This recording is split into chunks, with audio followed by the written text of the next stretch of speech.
On July 14, 1789, the storming of the Bastille marked a turning point in the French Revolution.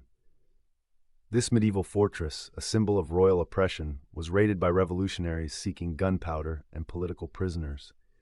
The event galvanized Parisians, sparking nationwide uprisings. Within hours, the Bastille's governor was beheaded, and its bricks became souvenirs.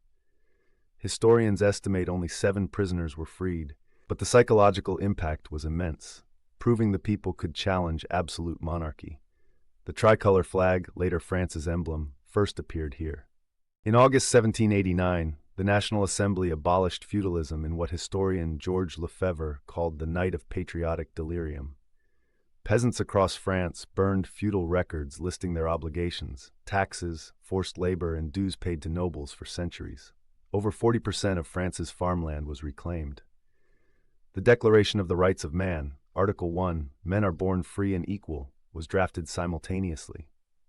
This radical change occurred partly due to the Great Fear, rumors of noble retaliation that triggered preemptive revolts in villages. By 1792, the Sans-culottes, without knee breeches, marking their working-class status, became the revolution's radical backbone. These artisans and laborers, wearing red Phrygian caps, organized 48 Parisian sections to demand fair bread prices and universal male suffrage.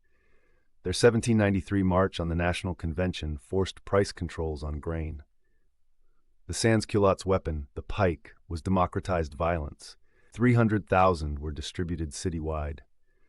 Their pressure led to the law of suspects, enabling mass arrests.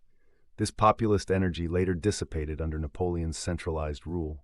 From 1792 to 1807, French revolutionary armies exported their ideals through warfare.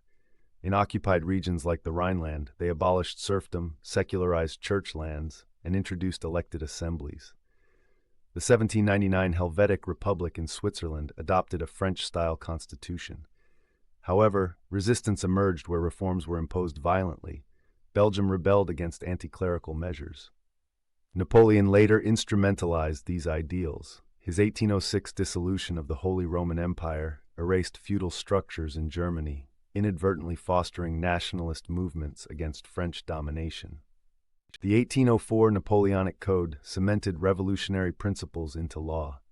It abolished birthright privileges, established merit-based advancement, and secularized marriage, though it rolled back women's rights granted during the Revolution.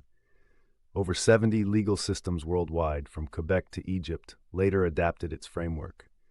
Ironically, Napoleon crowned himself emperor in 1804, yet his code spread liberalism farther than revolutionary armies had. As jurist Portalis noted, it balanced the spirit of innovation with respect for order, a legacy still shaping legal systems today.